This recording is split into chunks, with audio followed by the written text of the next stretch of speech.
Սովորաբար հյուրերին հրավիրում են տաղավար, բայց այսօր մենք ենք եկել ձեր տուն, այս տանը 3 տարեկանից մեծացել եք, առաջինը ձեզ տանը ասել են լռիր, թե խոսիր։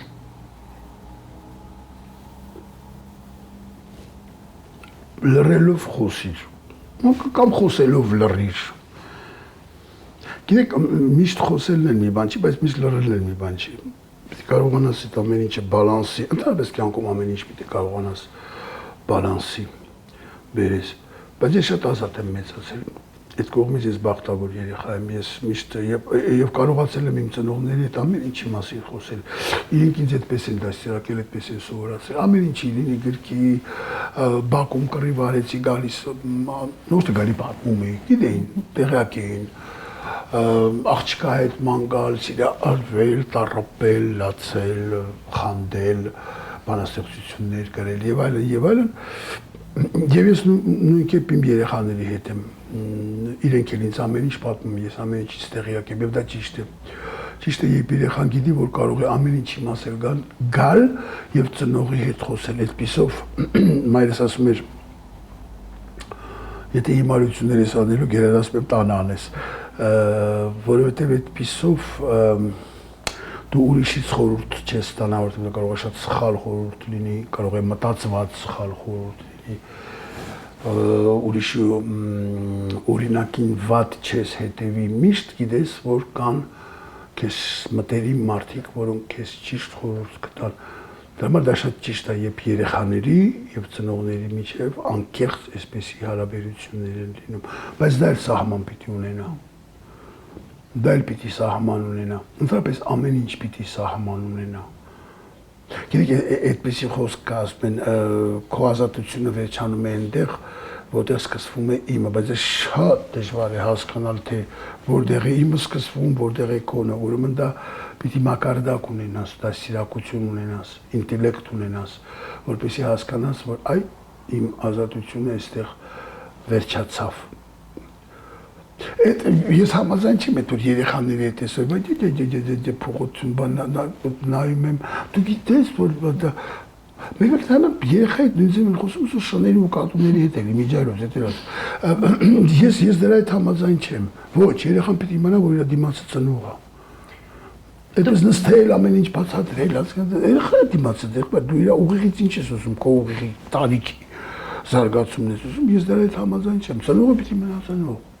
Ծնողը պիտի լինի ծնող, վերջ։ Դուք ձեր հորից բավական խիստ դաստիարակություն եք ստացել։ Շատ։ Անկեղծ եք եղել նրա հետ։ Այո։ Եվ ես շատ շնորհակալ եմ այդ դաստիարակության համար։ Այո, շատ խիստ։ Շատ։ Եւ մաման ինձ ծեծում էր։ Ծեծում որ ասպանում էր։ Ինձ թվում է իր օրը տենց էր սկսվում, այս զարթում էր, ասում էր դարեք, ասում էր ինչ շնախ, ասում էր ինչի բամ, ասում էր հա մենա դեպս որ վաթացում մի բան կարես։ Հայրս երբեք ձերքը վրաս չի բարձրացրել, բայց ինձ էս նայում էր չորա, սվաղում էի պատին, դառնում էս աբոյ, որ վախենալ չէ։ Նույնը երևի վախենում էի։ Շատ ես իմ երեխաների հետ եմ այդպես։ Մամայից էս վրաս չէր ազդում, բացարձակապես չէր ազդում։ Հայրս շատ խիստ էր։ Շատ խիստ էր։ Բայց ես կրկնում եմ, ես շնորհակալ եմ իրան այդ խոսքը։ Գիտեք, այս դաշտամուրի վրա այն կողմը ուրեմն մաման ասում էր դասել է տար հասուվորի գամարա Պապան գալիս էր, այս դաշտամուրը այստեղ չէր, մյուս սենյակում, ես այնտեղ էի նվագում։ 100 հատ լուսկու հատիկ դնում էր այս կողմը, ասում էր դո մաժորը կնվագես, լուսկու մեկ հատիկը կդնես այն մյուս կողմը։ Մինչև բոլոր լուսկիները, հատիկները այն մյուս կողմը չգտնվեն, 100 հատ չես վերկանա դաշնամուրից։ Շատ խիստ էր հայրս։ Եթե այս պատերը խոսել իմանային, ինչ գաղտնիք կբացահայտեին ձեր մասին։ Օլալա, եկեք այս պարագայում ես խոսել չիմանամ, չասեմ, որովհետև շատ, ես այս տունը իմ կյանքն է, սա իմ կյանքն է, ես այստեղ ամբողջ ինչ գաղտնիք, դպրոցական տարիներ, ուսանողական տարիներ, վատ տարիներ, երբ պապաս գնաց քաղաքը գնապաստան խնդրեց, մենք այստեղ մենակ էինք ապրում, այս տունը ուրեմն սա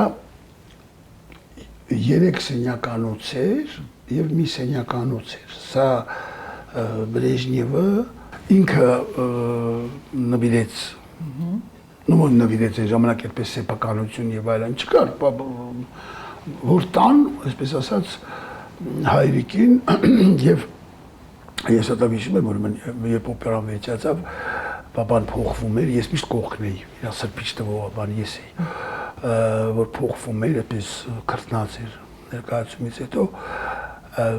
այս մեր KGB-ի տղերքը ամեն մեկը մի հատ ժողովրդական լեզվով էլ ասեմ շկաֆ, ասենց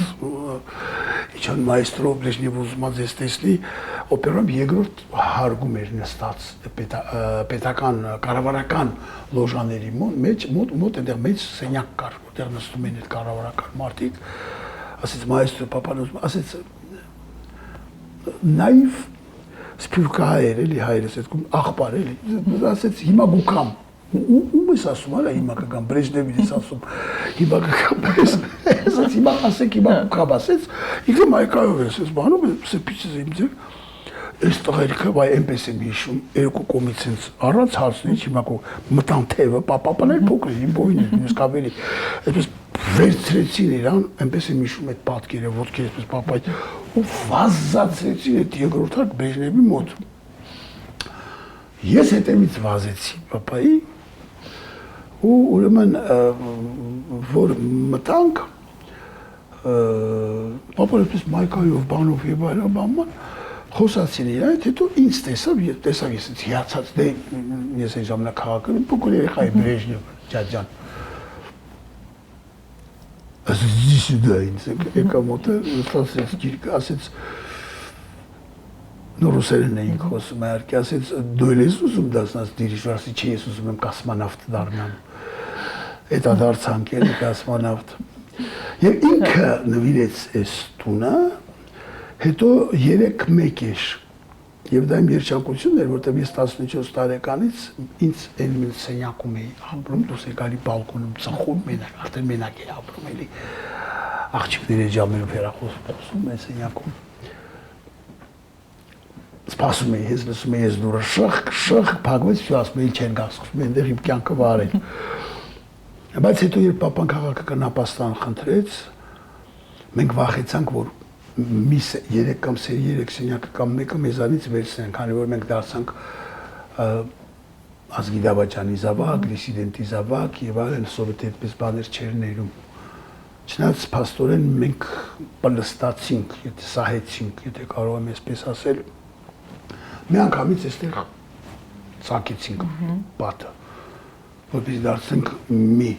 բնակարան, որպեսզի մեր արևին չվերցնեն, եթե ուզենային կվերցնեին, ամբողջը կվերցնեին։ Այնպես որ այստեղ ես ամբողջ իմ կյանքն է այստեղ անցել, այստեղ ուսանողություն ա եղել Մաման Սունդուկյան թատրոնի ստուդիայի տնօրենուհին էր։ Այստեղ ես միշտ հիշում եմ իր ուսանողները գալիս էին, ով ուզում էր մտնում էր սառնարան, մեկը այնտեղ դարդոտ լացում էր իր սիրած աղջիկը մասին։ Այստեղ շատ ժիր ա եղել այս տունը։ Ես եմ որ հիմա մեկուսացրել եմ, որովհետև ես մի քիչ փակ մարդ եմ, մենակություն եմ սիրում։ Գիտեք Շիլլերը ասել է, ով չի սիրում մենակություն, նա չի սիրում ազատություն։ Պարոն Դուրյան, ինչպես դուք էլ նշեցիք, ձեր տունը մեծ անունների անցուդարձ էր, դուք հատկապես ում էիք սպասում, երբ լսում էիք դռան թակոցը եւ կասեք ինչ հայտնի հյուրեր եք ունեցել, նաեւ պատմություններ կապված այս դաշնամուրի հետ։ Այդպես ասելում էի սպասում չեմ կարող, որովհետև իսկապես դե սովետի ժամանակ գիտեք ոնց էր, մարդիկ իրար տուն էին գնում առած զանգելու, սեղանը միշտ զարմանալ էր, տունը բան չկար, բայց ինձ հյուր գալի սեղանի վրա ամեն ինչ հայտնվում էր, որտեղից էր հայտնվում այդ ամեն ինչը, այդպեսի շատ լավ խոսք կա սովետի ժամանակ, այսպես ասում էին սովետը հակասությունների պարադոքսի երկիր էր, որովհետև իսկապես այդպես պարադոքսի երկիր էր։ Սովետում անգործություն ըստ սովետի չկար, բայց ով էր աշխատում, ոչ ոք չէր աշխատում, բայց պլանը միշտ գերադասվում էր տնտեսական, պլանը միշտ գերադասվում էր, գերակատարվում էր, բայց խանութում ոչինչ չկար, խանութում ոչինչ չկար, բայց տանը ամեն ինչ կար,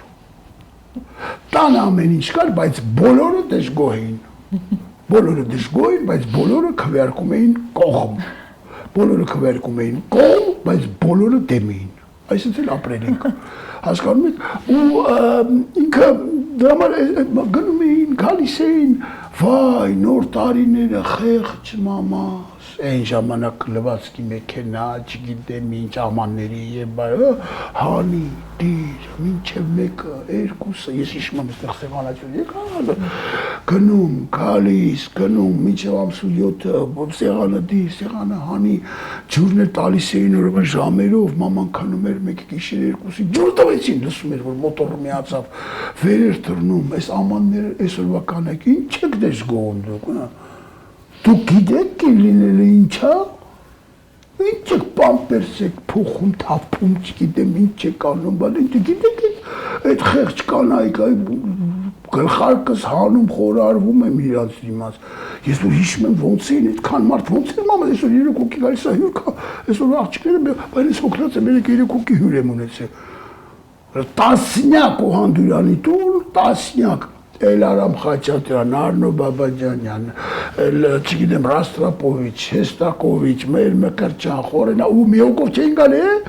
Սունդուկյան թատրոնի կոլեկտիվը, դրամատիկ թատրոնի կոլեկտիվը, օպերայի կոլեկտիվը, պապանել, լավն են արև, գժվում է, հետ չեր սիրում այդպես բաներ, հետ նորեն եկան, խեդանում էր, չես, մաման Թիֆլիսի հայր, լավ էլի ու հանվերջացրա, դե օրենքը մար, չեմ ուզեր, հոգնեցի ասում, գոլի տելեֆոնը ասում ինչ տելեֆոն, այս դաշտամուրը որ տեսնում բոլորը ես դաշտամուրի վրա նվագել եմ, ոչ չգիտեմ որ մատնահետները հանենք երևի ինչքան հայտնի մարդ կա հայ աշխարհում մեկ ինչու մենակ հայ ամեն մատնահետքերը վրան կա եւ դրա համար դողում եմ այս դաշտամուրը ինքը վատ վիճակում չի միշտ լարում եմ եւ այլն դրա համար այս տանը այնքան բան կա պատմելու ես նույնիսկ չգիտեմ որը ասեմ Պարոն Դուրյան, չասած իմ ինձի, իմ անձնական եւ այլն, այդ իմ գաղտնիքներն են։ աղմանվել ինչ լավ կլիներ, որ մենք տղամարդիկս ընկնեինք կանանց գիրկը, այլ ոչ ձեռքը, մեջբերում է ձեր հայտնի մորաքույրը Փարիզից ներկայացումից։ Կարողացել եք հասկանալ, թե ինչ է ուզում կինը։ Ես այդպեսի հանճարեղ մարդու տպավորություն եմ թողնում ձեզ վրա, դա գիտեք, դա 21 դար եւ գնանք մինչ մեր թվարկություններ քանի դար ով է հասկացել դա գաղտնիք է կնոջ մտածելակերպը փիլիսոփա գիտեք ամբողջ համաշխարհային գրականությունը հատավ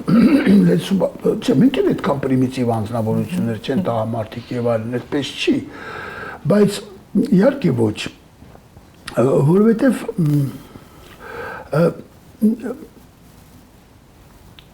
գիտեք չի կարող կյանք տվող,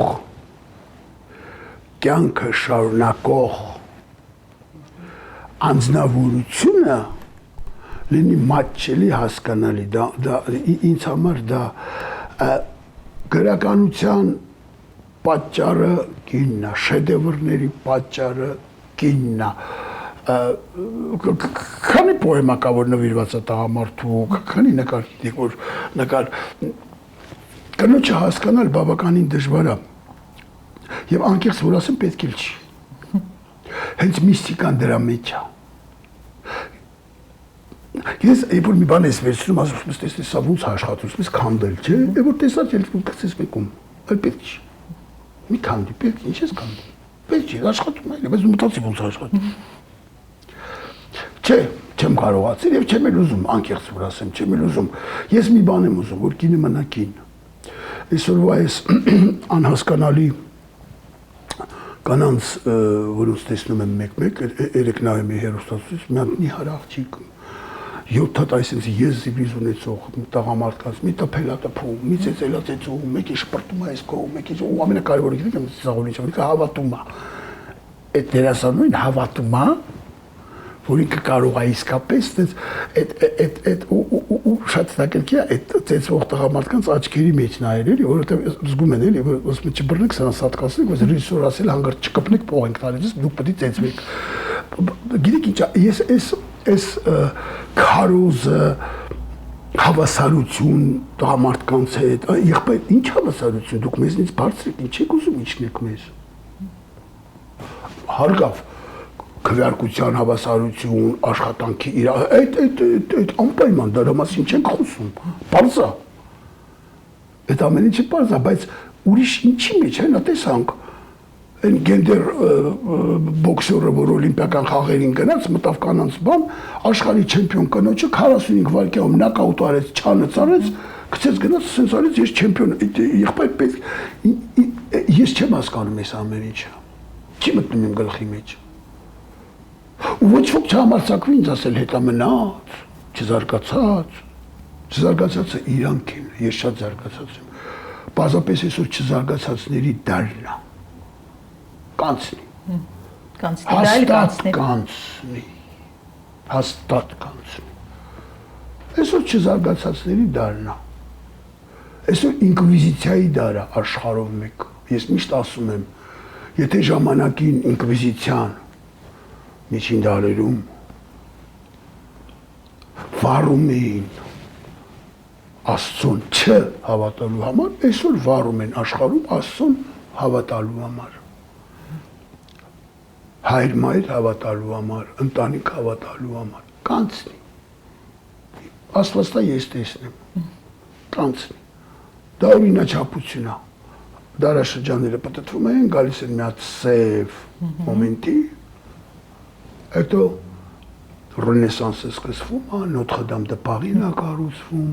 հայտնվում են Միքելանջելոներ, Լեոնարդո դա Վինչիներ, Նարեկացիներ, կգա, այս աբսուրդը կվերանա։ Կնոջից եկանք հասանք ուշ, տեսնում եք ինչ բարդ երևույթի կինը,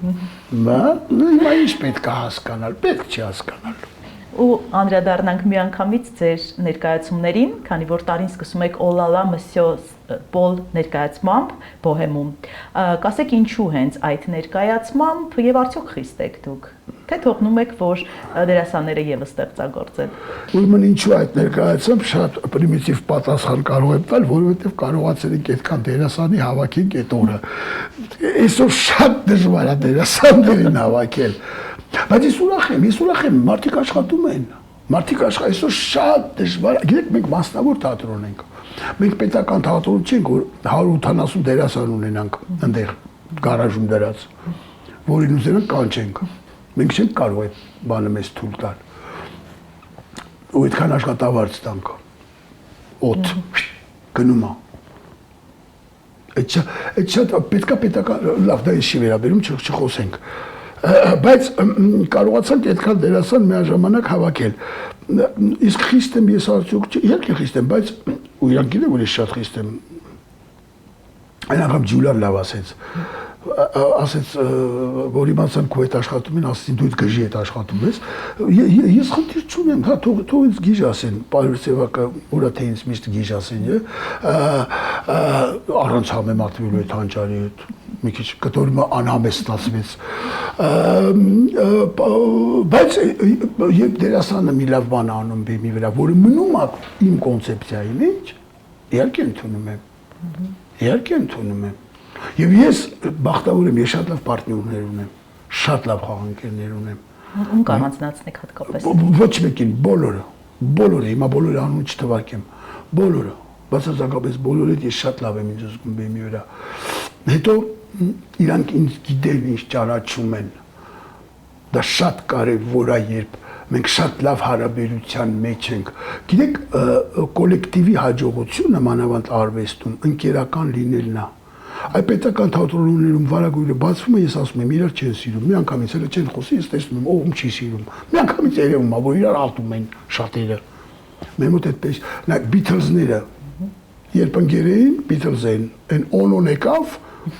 սա խառնեց իրար, կանդեց, Բիթլզը կազմեց, չկա, ու այդ ընկերությունը բեմա դուրս գալիս, վարագույրը բացվում է, դեր կանգնած ես չես խոսում, այդ մեր իրար սիրելը, այսինքն բեմից գնում է դալիճ, մի անգամից գնում է դալիճ։ Դուք ունեք մի վատ հատկություն, որ ձեր գործընկերները սխալմամբ սիրում են։ Այդ չգիտեմ, այդ իրանց հարցրեք, ես վատ հատկություն շատ ունեմ, բայց ես չեմ դժգոհում այդ իմ վատ հատկություններից,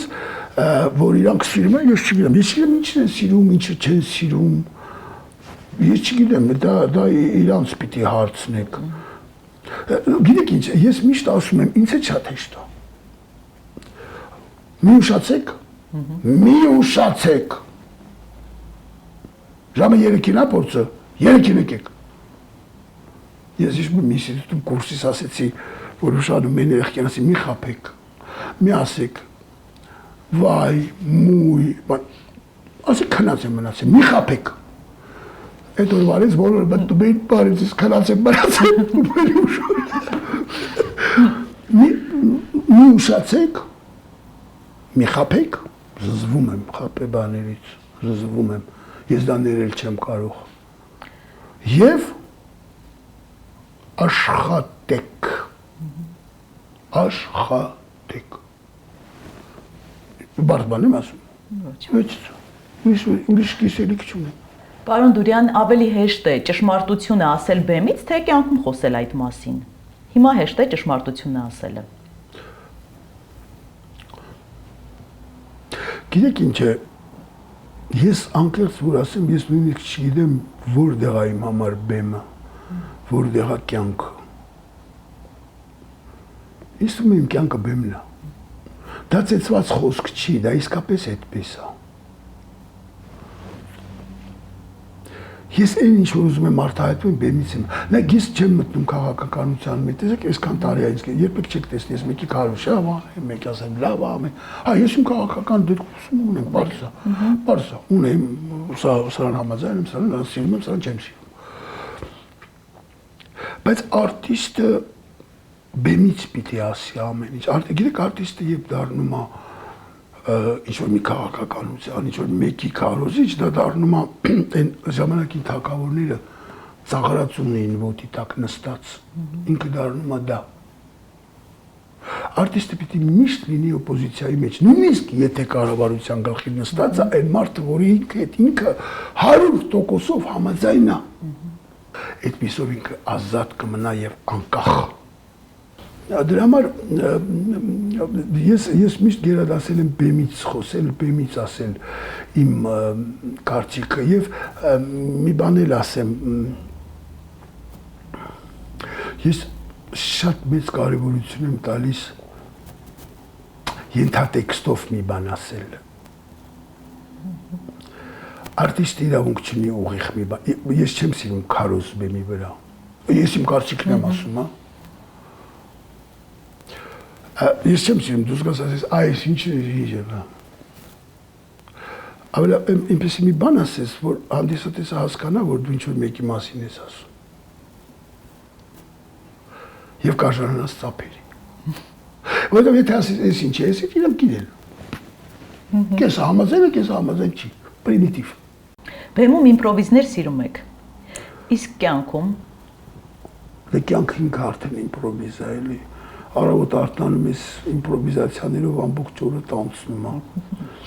Կյանքը ինքը արդեն իմպրովիզացիա է։ Ես նոր մի բան ասեցի, հավանեցի ինչ որ ասեցի, ես իսկապես չգիտեմ իմ կյանքը բեմն է, թե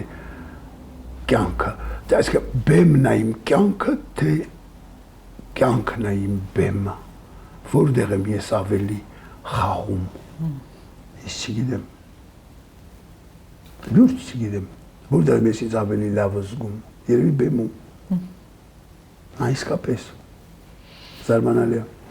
Մարդ թատրոն, մարդ ինտելեկտ, ինտրիգանտ, չարաճճի երեխա, ձեր ընկերները ձեզ այսպես են բնորոշում։ Ինտրիգանտ։ Այո, նաև ինտրիգանտ ձեզ։ Հետաքրքիր է։ Դուք ձեզ ինչ բնորոշում կտաք։ Համամիջ եք այդ կարծիքի հետ։ Բայց ինտրիգանտ շատ ժխտական խոսք է, գիտեք, չէ՞, ինտրիգանտ դա մարդ է, որ ամեն ինչ խառնում է։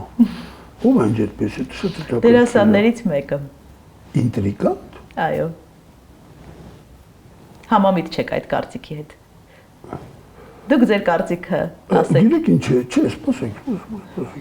Ինտրիգանտ, նախ Աստված տա բոլոր ինտրիգանտները ինձ նման լինեին։ Ես շատ ուրախ կլինեի։ Մյուսիները ինչ էր։ Մարդ թատրոն, մարդ ժպիտ, մարդ ինտելեկտ եւ չարաճճի երեխա։ Հա, այդ վերջին հետ համաձայն եմ, այո, վերջին հետ համաձայն եմ։ Այն երեքի հետ ուրախ եմ, որ ինձ այդպես են տեսնում։ Պիտի ազնիվ լինես։ Գիտեք, դեպի վերև ճանապարհը տանող շատ դժվար է։ պետք է այդ ճանապարհը երկու ձևով կարող ես բարձրանալ, մեկը անազնիվ ձևով, մեկը ազնիվ։ Ես փորձում եմ ազնիվ ձևով բարձրանալ։ Այսինքն ձեզ համար կան կարմիր գծեր, որը երբեք չեք հատի հանուն հաջողության։ Հավանաբար։ Նայեք, ես չեմ ասի 100% ոչ, որովհետև հարկենք Մակիավելին, որ նպատակը արդարացնում է միջոցները, բայց հավանաբար ոչ, չգիտեմ։ Պարոն Դուրյան, քննադատությունները ձեզ համար շարժիչ են, թե խոչընդոտ։ Շարժիչ։ Եթե դա քննադատություն է, վիրավորանք չի, անիմաստ, անխելք ինչ-որ մի բան չի, եթե լուրջ, նայեցեք, կարող եք իմ թատրոնի երեխեքին ասեք, իմ ուսանողներ, ես ներկայացում եմ, դուս եմ գալի, ասում եմ երեխեք ինչ կա ասելու, ասեք, իմ իրենք ինձ ասում են, ես լսում եմ, կարող եմ ընդունել, կարող եմ չընդունել, կարող եմ համաձայնվել, կարող եմ չհամաձայնվել, բայց ես իրենց լսում եմ։ Այնպես որ։ Իսկ եղել է մի սուտ, որը ձեզ օգնել է։ Չեմ հիշում այդպես բան։ Չէ, այնպես չի, որ ես երբեք չեմ սուտում, գիտեք, ես սուրբ չեմ, հարկավ սուտում ենք էլ, հայոյում ենք էլ, կարվում ենք էլ, ինտրիգա էլ ենք անում, պարզվեց, բայց չէ, այդպես որ սուտ ինձ օգնած լինի ոչ, չէ։ Երևան ու Փարիզ, այս մայրաքաղաքներում է անցնում ձեր կյանքը, իսկ կա մի երրորդը, որտեղ կուզեիք ապրել։ Չէ։ Դուք նոր եք վերադարձել Փարիզից։ Ինչն եք ամենաշատը կարոտել։ Երբ փողոց դուրս եք գալիս, ձեր մանկության Երևանը արդյոք տեսնում եք։ Ոչ, իհարկե ոչ։ Պատկերացնում եմ, իհարկե ոչ։ Բայց գիտեք, Երևանը ինչ-որ մի հզորություն ունի։ Դեր օդը պահպանվել է, հավանաբար, չգիտեմ դժվար է ինձ։ Ես շատ ծանր եմ տանում այսօր փողոցում իմ քայլելը, մարդկանց, ես ժխտական չեմ խոսում իրանց մասին, ճիշտ հասկացեք։ Հետո մտքում ասում եմ, դե երևի գիտես ինչ կա, կյանքի անիվը պտտվում է, վերջո առաջ է գնում ամեն ինչ եւ այլն, բայց առաջ ուրիշ ձև էր առաջ գնում էր հայկական գենետիկայով էր ամեն ինչ առաջ գնում։ Իսկ հիմա անհասկանալի գենետիկայով, եւ դա կոնկրետ մարդկանց մասին չի խոսքը, ամեն ինչի մասին է խոսքը։ Հասկանում եք, ու դա ինչ-որ մի կառավարության մեղքը չի, դա մի ամբողջ 4-5 կառավարության ամբողջ այս ժամանակաշրջանի մեղքն է, որ սխալ գնաց ինչ-որ մի բան։ Ես չեմ հասկանում, ոնց կարող է մեկը փողոցում վատանա, ոչ ոք չմոտենա։ Մենք երկու հոգի միայն մոտեցանք։ Մեկն էլ իմ տարիքի մի տղամարդ էր։ Մի աղջիկ վատացավ ընկավ, բոլորը անցնում։ Ինձ համար դա Երևան քաղաքում, դա ինձ համար մի տեսակ անհասկանալի է, չգիտեմ, լեցուն բան կա, որ ես չեմ հասկանում։ Ես չեմ հասկանում, ոնց կարող է տարիքով մարդուն չզիջել, որ նստի, չգիտեմ։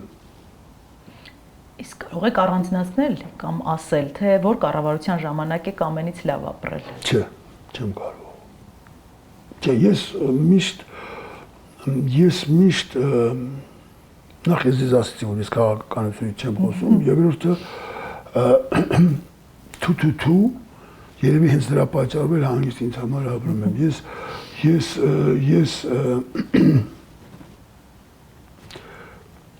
չեմ խառնվում։ Եվ հավանաբար իրանք գերադասում են, որ ես բեմից խոսամ այդպես, երևի ընդունում են դա, որի դա իմ մասնագիտությունն է, քան ընկնեմ ինչ-որ այսպես բաների մեջ։ Ու ես դա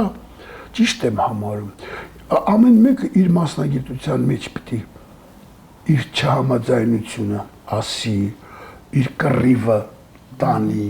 Հասկանում եք, ամեն մեկը, երբ ամեն մեկը իր գործով կզբաղվի, գուցե ինչ-որ շարժ տեղ լինի։ Չէ, ես չեմ կարող այդ, որ ես միշտ էլ, ես սուսիկ-պուսիկ եմ, միշտ հարգված եմ եղել, սիրված եմ եղել, երբեք չեմ մտել ոչ մի պատմությունների մեջ, հա, երբ տեղ եկել է, ասել եմ, հիմա բաներ կա, լեցուն ստորագրել եմ, ասել եմ, կարծել եմ եւ այլ, բայց ես մնում եմ բեմի մարդ, իմ ասելիքը բեմից է, եկեք լեցուն բան կլսեք, ոչ ավել։ Այս տարի բեմից ինչ ենք լսելու, պրեմիերաներ կլինեն։ Չգիտեմ, դեռ մտածում ենք, հոգնած եմ անկեղծ ասած, անցյալ տարի 4 ներկայացում ստեղծվեց, հիմա դեռ որ եկեք այդ գրել է պիտի այդ բենզինը լցվի, այդպես թե չկդառնանք ակումբային ինչ որ սկեչային բաներ, ներկայացումը դա 1.5 ժամանոց պիտի ունենա սկիզբ, զարգացում, պերսոնաժներ, կուլմինացիա, վերջավորություն, ֆինալ եւ այլն։ Այսօր շատ բանի մասին ես մտածում, քանի դերասան են, ինչ ծախս կլինի, որտեղ մենք չէ որ մասնավոր թատրոն ենք, մենք հիմա ուզում ենք մենք աթոռների խնդիր ունենք մեր թատրոնում, որ շատ հին են, Մեսրոպ Մաշտոցի ժամանակներում, մի քիչ կարող ավելի ուշ հետո 1 դար հետո ավելի ուշ են դրել այդ աթոռները։ Հիմա այդ 300 աթոռները պիտի փոխենք մեր կառավարությունից, ոչ մի օգնություն չունենք, որովհետև մենք խորտ երեխան ենք մշակույթի Հայաստանի, խորտ երեխան ենք մինիստրության։ Բոլոր թատրոնները օգնությունները ստանում, մենք ոչ, բայց դա շատ սխալ է։ Նայեք, ճիշտ է, որովհետև աշխարհի երեսին ոչ մի պետություն մասնավոր թատրոններին չի օգնում, դա ճիշտ է։ Բայց որոշ օգնություններ անում է։ Մենք երբեք չենք խնդրել, որ մեր լույսը վճարեն, գազը վճարեն, բայց որոշ բաներ կա, որ կարող են մեզ օգնել, քանի որ մենք, այո, մենք բիզնես ենք համարվում, բայց այնուամենայնիվ մշակութային բիզնես ենք անում եւ ուրեմն որոշ օգնություն կարող ենք, բայց ցավոք հիմա չեն ուզում օգնել, իրենց գործն է։ Հիմա մենք պիտի աթոռները փոխենք, մենք 4 կտոր ընկած աթոռ ենք, ուրեմն ինչի մասին, ինչի համար եմ ես ասում, դա մեզ ստիպում է մեր ընտրությանը ստեղծագործման ընտրությանը, որը հաջորդ անգամ պիտի բեմադրենք, մենք ստիպված ենք հաշվի առնել այնպես անել, որ դալիճը լցվի, ցավոք, որ դրամ մտնի, որ կարողանանք վճարել։ Գիտեք, մասնավոր թատրոնների խնդիրը դա է, չես կարող բեմադրել այն, ինչ քո դուրը գալիս է, ռիսկով, որ թքած, եթե շատ մարդ կգա, թե չէ։ Չես կարող, որովհետև հիմա պետական թատրոնը կարող ավեցնի ՅՈՆԵՍԿՕ բեմադրի։ Կլցվի, չի լցվի, հա, որովհետև լույսը վճարված է, գազը վճարված է, սրայի փող չի տալիս, դերասանները փառք Աստծո մի բանակ վճարված են, դեկորացիան վճարված է, ամեն ինչ վճարված է։ Հանդիսատեսը բեմադրում ես ՅՈՆԵՍԿՕ, դուրս ես նստում ու ասում ես ափսոս չի լցվում, բան չեն հասկանում, բայց մենք չենք կարող մեզ այդպիսի բան թույլ տալ, չենք կարող, մենք պիտի լցնենք, որ վարձակալությունը տանք, դես տանք, Ինչ պահանջեր կա հիմա պարոն Դուրյան, փաստորեն հանդիսատեսը ինչ է ուզում տեսնել գալով թատրոն։ Գիտեք, ես շատ ուրախ եմ։ Ամեն ինչը գնում նայում եմ։ Ցավոք ամենամեծ ապուշությունից, որոնք մեծամասնություն են։ Գիտեք, այդպես որ ներկայացումները հիմա մոլախոտի նման բուսնում են։ Ուզում եմ ասել ամենայն հարգանքով ան բոլորին, բայց չեմ կարողանում ասել։ Գիտեք, այս դարաշրջանը ամենազարմանալի բանը որն է, որ չարանում ենք։ Հիմա ես խոսում եմ, զգում եմ, որ չարանում եմ։ Ես այդպեսի մարդ չեմ։ Բայց ինչ որ է, մոլախոտի նման կրկնեմ, որպես շատ անում են, լավ թատրոններին, որոնք կան, խանգարում են։ Հասկանում եք, ճիշտ է, կմաղվեն։ Բայց մինչև այդ լավ թատրոնները լեցուն հանդիսատես կկործնեն, որտեղ հիմա հանդիսատեսը զարթնում է, նայում է ցուցակը 50 հատ ներկայացում կա։ Հիմա բոլոր հանդիսատեսները 3 անգամ բարձրագույն կրթություն ստացած չեն, որ ասի արի գնամ, այս ինչ է, ասում եմ, ես գնամ էս։ Ուրեմն լավ թատրոններին դա խփում է։ Պլյուս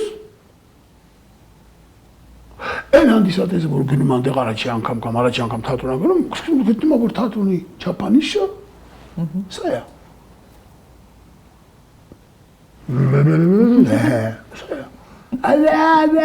Սա է։ Հասկանում եք։ Հետո պիտի այդ բոլորին հավաքես, նորից վերադասիրակես, իսկ դա իմ գործը չի։ Ձեր միսիան ո՞րն է։ Թատերական կյանքում Հայաստանի, եթե այդ դեպքում։ Այդպես չեմ ասի, ես կասեմ թատրոնի միսիան, ասում եմ դասիրակին է, ես համաձայն չեմ։ Իհարկե կա այդ անկասկած կա, թատրոն հայելի է, այս այդ համաձայն եմ, ամենք ցույց ենք տալիս։ Դուք որոշեք ով է ճիշտ, ինչա պետք անել, ոնց է պետք շարժվել։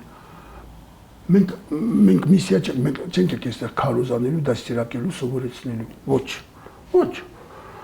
Ես ինչ իրավունք ունեմ սովորեցնել, ինտրիգանտ լինելու բանտերից։ Մենք իրավունք չունենք սովորեցնելու։ Մենք պիտի ցույց տանք։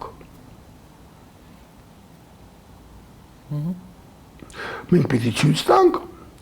հայելի նման կյանքը ոնց որ կա,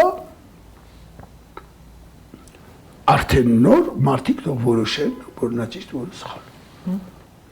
Եվ վերջում խոսենք ձեր երազանքների մասին, քանի որ ձեր տանն ենք մանկության, 3 տարեկանից այստեղ եք մեծացել։ Այն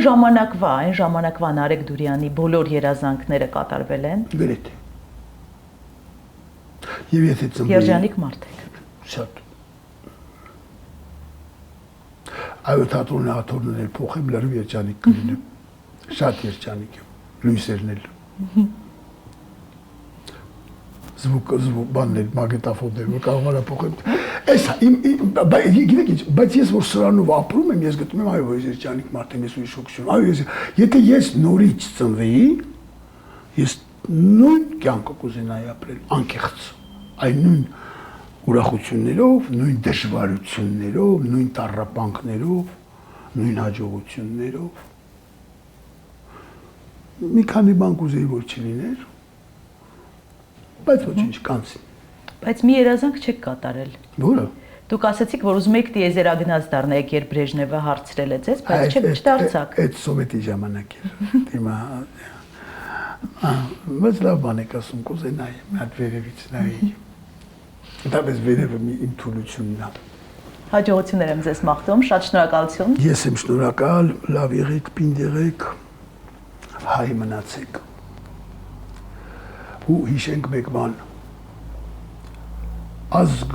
նշանակում է հավատք, ընտանիք, տղամարդ և կին, լեզու, պատմություն, այլապես աստված իրեն ինչա, հաջողություն եմ մաղթում։ Շնորհակալություն։ Մեր այսօրվա ուղեկիցը Նարեկ Դուրյանն էր, իսկ մենք դեռ կհանդիպենք։